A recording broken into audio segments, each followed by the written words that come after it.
Thanks for joining us. Yep. Good to see you, Peter. All right, awesome, awesome. All right, Dave, you built seven properties, the portfolio, 45 units. You used some leveraging. You escaped the late night shift. And Hmm. and you were driving a fuel truck while doing all this, right? You were Correct. working 12-hour rotating night shifts, 70 hours a week. You're watching a segment from a Peter Harris live event. Join us for our next live event. Register at commercialpropertyadvisors.com/live. So, Dave, can you describe what that did to your family life, right? Coming home when they were asleep, and when you woke up, they were gone. So, how did that make you feel? Not good. Yeah, it obviously took time away from my family.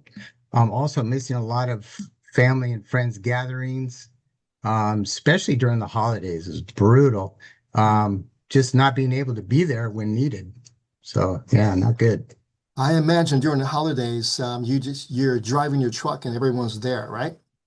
Hmm. Yeah, yeah. Yeah. So Dave, a lot of people think that if they just work harder at your W-2, they'll get ahead, right? But you were working 70 hours per week and realized it was a trap.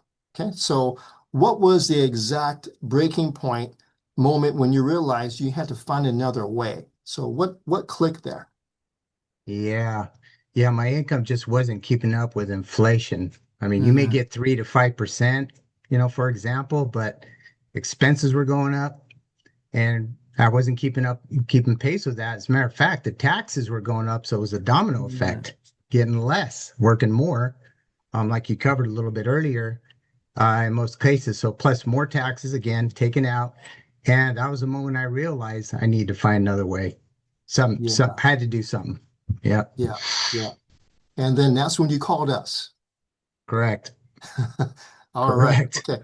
All right. So Dave, you made this pivot into commercial real estate at age 55, right? You made this Hmm. pivot.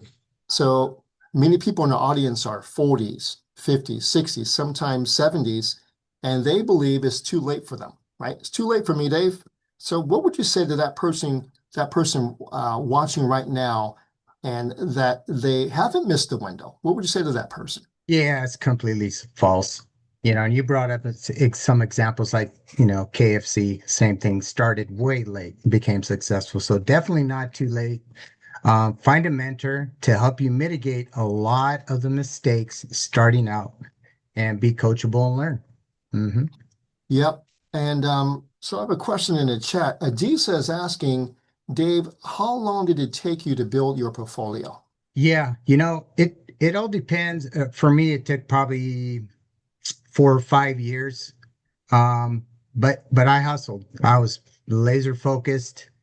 A lot of the stuff that the coaches asked me to do, I did above and beyond just to, you know, escalate things. So that's where I was at. Okay. Yeah. All right. Hmm. So commercial real estate is not a instantaneous wealth builder. It takes time, right?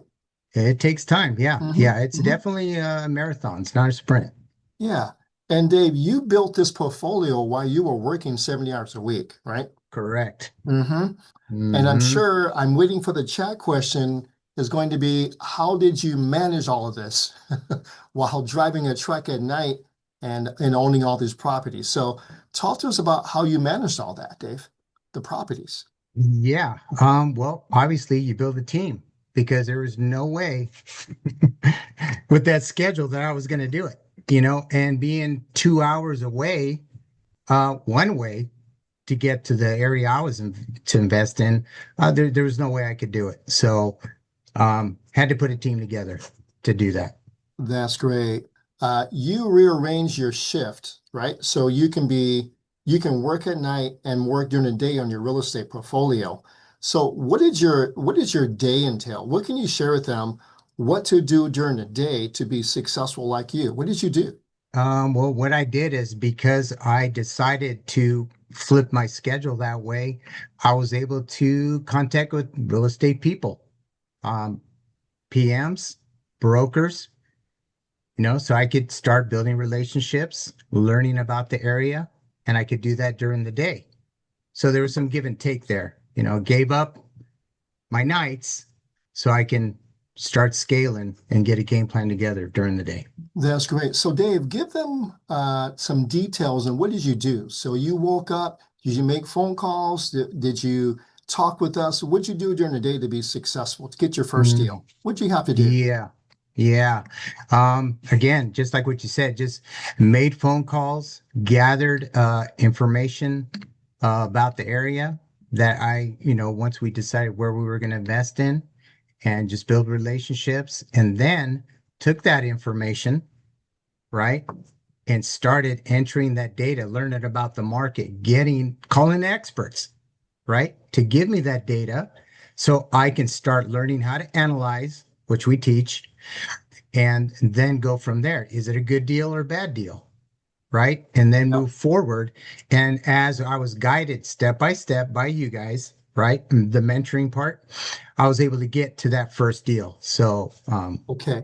So, yeah. Dave, Carol is asking, who did you put on your team? So, describe your team. Who was on it? hmm Well, I can tell you guys that your property managers is going to be the quarterback of your portfolio, so to speak, Mhm. right? Mhm. Yeah. Okay. They're the ones you're gonna want to vet. We teach that. Okay. And then you're gonna keep in touch with them. You're gonna build rapport with them. They're gonna be the ones that are gonna tell you what is going on with that property. You'll have monthly meetings with them, have a game plan, how to increase rents, those things. Use brokers for information and potentially get deals, right? I built relationships with insurance brokers, right? To create options of what different insurance structure that I wanted to use, right? Because it changes. It's a very Mhm. active market right now. Ever wondered how pro investors find and analyze deals for maximum profit? How to secure financing even if you're a beginner? Or attract and keep tenants for steady passive income? Commercial Real Estate for Beginners delivers simple, actionable steps to master it all. Tap the link on the top corner for your free copy today. Dave, as I mentioned before, you are not sitting on hundreds of thousands of dollars in cash, right? So hmm explain to the audience here, how did you take down your first deal? Deal number one. So what I did is same thing when we talk about who to call. So I started calling lenders, developed relationships that way. And then they started asking me, what is your situation? I told them, you know, I don't have anything.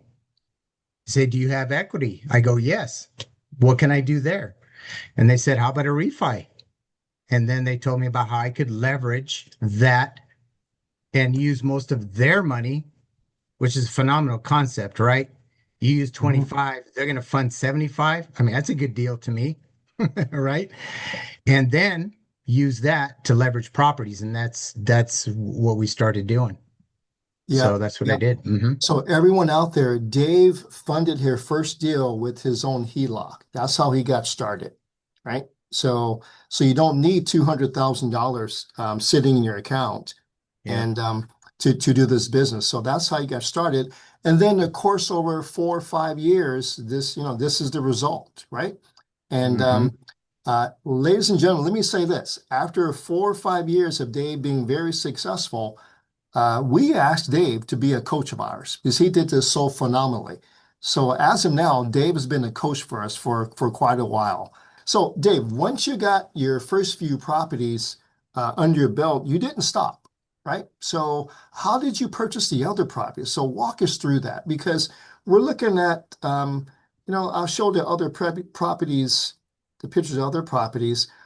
So we're talking 7 properties, right? You didn't have to go to investors. This was all done by you, smartly hmm leveraging other properties. So walk us through how you were able to purchase some of these properties, the other properties. Yeah. So after let's see, properties, I think one and two, we were able to get two within 3 weeks of each other because we did, certain type of marketing that we offer. And we're close two ways. So number three, I was pretty much, in a point where, well, how can I get more capital? I want to leverage, I want to scale, right?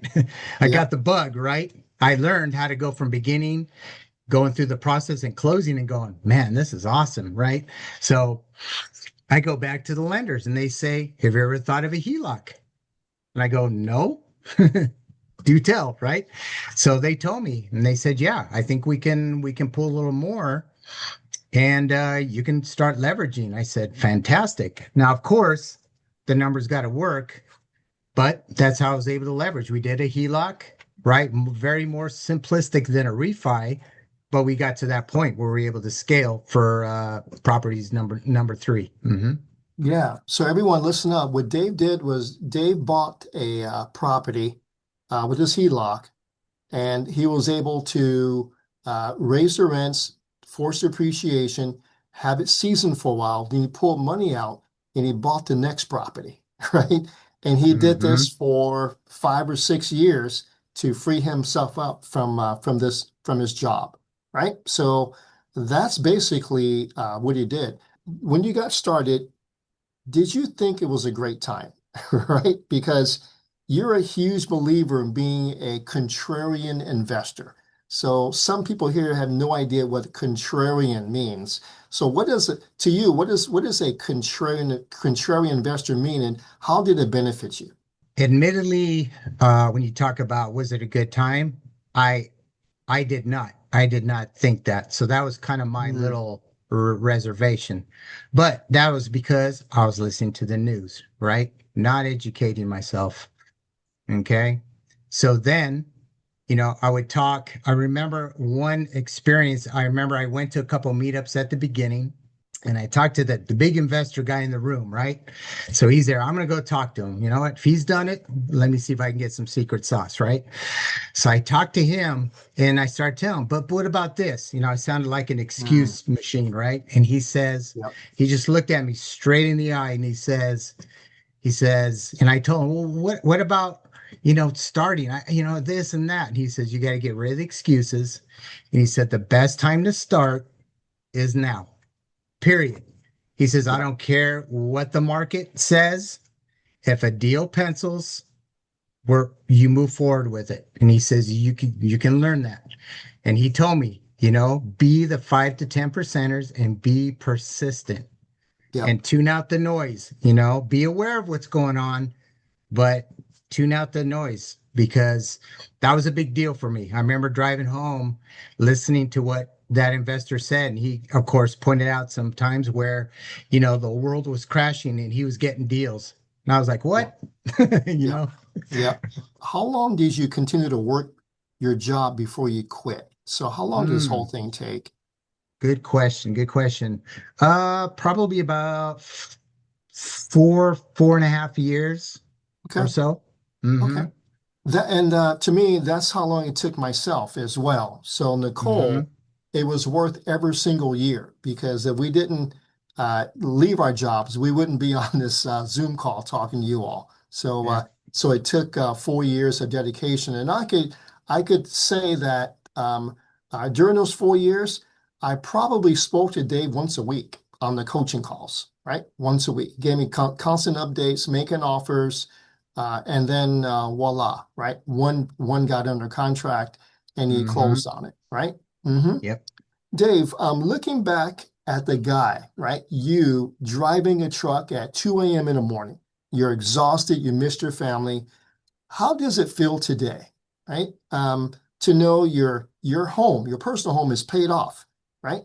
And you have built up a $6.5 million portfolio. How does that make you feel? Feels awesome, Peter. That's not even a trick question. It feels awesome. I mean, it was worth the temporary 4 to 6 years of sacrifice. And remember, it's a marathon, not a sprint. And remember, practice delayed gratification, guys. That's super important, right? Yep. Be Yep. patient, and real estate will get you there. We'll help you there. Hmm. Every successful commercial real estate investor has a mentor. Get mentored by me and my team by applying to be our next protege. Click the top corner. Dave, how did you stay focused when all the chaos was trying to prevent you from success? How did you stay focused? Hey guys, I'm telling you, this is crucial. Okay. You've heard Peter talk about this. If he's watched any of his videos, it's about the why. Make sure you guys put that why in front of you everywhere. Some people, I was one of them, gets distracted really easy. And I'm telling you, I had post-it notes on my mirror, on my desk, in my truck as a reminder to stay focused. You guys can pick whatever words you want that keeps you dialed in, but keep that why in front of you and put comments below it, right? Don't let the Yeah. distractions get to you. Stay focused, right? Be coachable, okay? Stay in touch. If you guys get in this program, you'll see that. Stay in touch. We'll be here for you. Message, whatever those next steps are. Hey, coach told me to do this. I'm going to go to that. I'm going to do it. So, Dave, if you could go back in time, right, and give one piece of advice to yourself, okay, to yourself before you bought that very first deal, knowing all the fears you had back then, what would you say to yourself? I would say find a mentor to help you get started on your journey. That's it. Mm, mm, That's it. Looking back, that was it. For me personally, that was a game changer. That was huge. yeah. That And, was that and was now, massive. and now, Dave, you're the mentor. Yeah. Yeah. So we're here. Yeah, you're the Let's mentor. go. You're one of our most popular mentors in our company. Yeah, Love the because help. of Hmm. yeah, because of all everything you've been through. Share with me what is the number one mistake that you see your students making in this business, and how Mm, do you coach them? yeah. Yeah.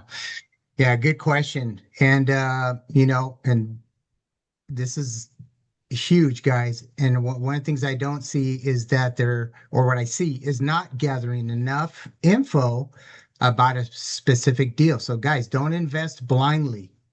Mm, Okay. Get that data because it's crucial. Okay. We're going to teach you that. Okay. What to do.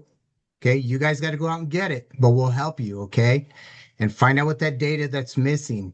Okay. It happens a lot if you guys, look at deals, but we'll get you guys to reach out to those professionals that specialize and know what they're looking for. Okay. What you're going yeah, to be able to find. We'll tell you who you need to yeah, call. good answer, Dave. You know, Dave, you probably run into this too. For me, as a coach, the number one mistake I see them make is underestimating the expenses on the deal, right? So they'll get the data from the seller or from the Yeah. agent. We'll look at it and go, wait, these expenses are way too low, right? And then once we add what we believe are proper expenses because we own property, then it pretty much kills the deal, Yeah. right? Yeah. Or we have to lower the price, right? Yeah. Yeah. Yeah. And that's a great point, Peter. I just want to stress, guys, do not invest on hope. Do not do that because you don't play around with the numbers to make a bad deal good, okay? Because it's not going to work. Your goal is to be diligent and be persistent, like we talked about. You'll find a deal that pencils. I can tell you, I went through a ton of deals, a ton of deals that didn't pencil. And I was guilty at the beginning. Play, well, if we do this, coach, this is not going to work. It's not going to work. Don't create another risk. Okay. Get out of it right away. If it's a bad deal, move on. Were you nervous when you contacted your first seller, right? And it was off market. And how many no's did you hear before you got to the first yes for an owner to agree to sell, right? I Mm, mean, that's probably a huge number, Dave. So take a wild guess what that was. We yeah. have it in our system, by the way. Yeah. Well, the beginning question is, yes, I was nervous. But again, you know what I did? All I did was glance at my why and it was game Mm, over. Okay. mm, You got to find something that's going to push you over the hump to take action. Don't let what we call false evidence appearing real, right? Fear. It'll paralyze you, but don't let it. Okay. That why needs to overpower that, whatever it is. Okay. Mine was freedom, getting time back. That was massive. Okay. It was that much to get over the fear. Yes, I was nervous, but I'm telling you guys, after the first couple phone calls, you know, you're still learning. You're always learning in real estate, but you get over that. Okay. Just like I use this analogy with my group all the time. Guys, when you get on a bike, you don't just hop on it and ride, right? It feels weird. You're trying Yep. to get the seat position and everything. But what happens once you've done it a few times? You don't even think about it. You hop on the bike and you go. So that's why I was thinking, you know what? Okay, next call, next call, next call. Yep. And Very it just good, kept Dave. going, being Um, persistent. Here's the last question, Dave. So, when you are coaching a new student who's stuck in the same 70-hour hamster wheel cycle that you were in, right? The grind, what is the very first step, right, that you have them take to break that cycle to get their first deal as a coach? Yeah, yeah. I just tell them sit back. I'll ask them, do you have a consumer mindset or investor mindset? Where are you Mm, at? Okay. Where are you guys at? Because it's counterintuitive, right? You're being taught, as you know, by your mentor, Peter, get a job, right? Go to school, get a job, pay your taxes, retire, right? That's the system. So you got to think like a contrarian, right? And you got to say, hey, I want to have an investor mindset. So one of the first steps is try to break out of that. Okay. Get educated.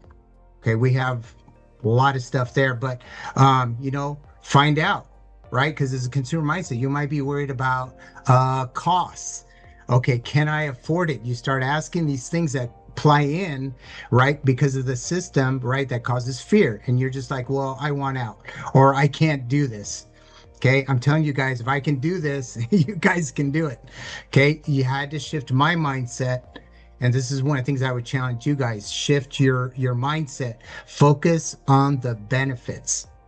Okay. Let that over with your why overpower that. would you like to work with me? Every successful commercial real estate investor has a mentor. Learn more about my protege program right here.